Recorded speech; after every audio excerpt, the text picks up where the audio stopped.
धर्म ग्रंथों में अनेक ऐसी स्त्रियों का उल्लेख मिलता है जिनका जीवन असाधारण होते हुए भी मुख्य कथाओं की छाया में दब गया। उन्हीं में से एक है राजकुमारी माधवी, राजा ययाति की पुत्री, जिनकी कहानी त्याग, मौन, सहनशीलता और अंतः आत्मनिर्णय की अद्भुत मिसाल है। महाभारत के उद्योग पर्व में वर्णित यह कथा गालव नामक ब्रह्मचारी से आरंभ होती है। गालव ऋषि विश्वामित्र के शिष्य थे और गुरु से विदा लेते समय विश्वामित्र ने उनसे दक्षिणा में 800 श्यामकर्ण घोड़े मांगे, ऐसे दुर्लभ श्वेत घोड़े जिनका एक कान काला हो। इतने विशिष्ट घोड़ों की व्यवस्था गालव के लिए असंभव थी। वे अनेक राजाओं के पास भटके, अंततः चक्रवर्ती सम्राट ययाति के दरबार में पहुँचे। राजा ययाति के पास स्वयं भी ऐसे घोड़े नहीं थे, पर उन्होंने गालव की कठिनाई का समाधान अपनी पुत्री माधवी के माध्यम से किया। माधवी को एक अद्भुत वरदान प्राप्त था। प्रत्येक संतान के जन्म के बाद वह पुनः कुमारी हो जाती थी। ययाति ने गालव से कहा कि वह माधवी को उन राजाओं के पास ले जाए जिनके पास श्यामकर्ण घोड़े हों,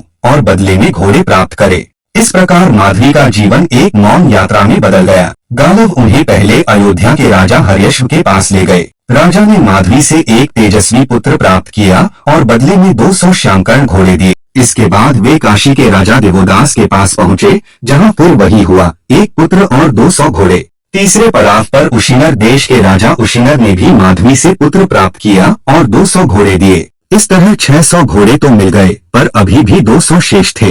अंततः गालव माधवी को अपने गुरु विश्वामित्र के पास ले गए। शेष 200 घोड़ों के बदले माधवी को विश्वामित्र को सौंप दिया गया। उनसे भी माधवी ने एक पुत्र को जन्म दिया। इस प्रकार गालव की गुरु दक्षिणा पूर्ण हुई, पर इसकी कीमत माधवी ने अपने शरीर, अपने मौन और अपने जीवन से चुकाई। जब सब कुछ समाप्त हो गया, गालव ने माधवी को पुनः राजा ययाति के पास लौटा दिया। ययाति ने पुत्री के लिए स्वयंवर आयोजित करने का प्रस्ताव रखा, पर माधवी अब संसार से थक चुकी थी। जिन संबंधों में उन्हें केवल वंशवृद्धि का साधन माना गया, उनसे उनका मन विरक्त हो चुका था। उन्होंने राजसी वैभव, विवाह और सुख सुविधाओं को त्याग दिया और तपस्या का मार्ग चुन लिया।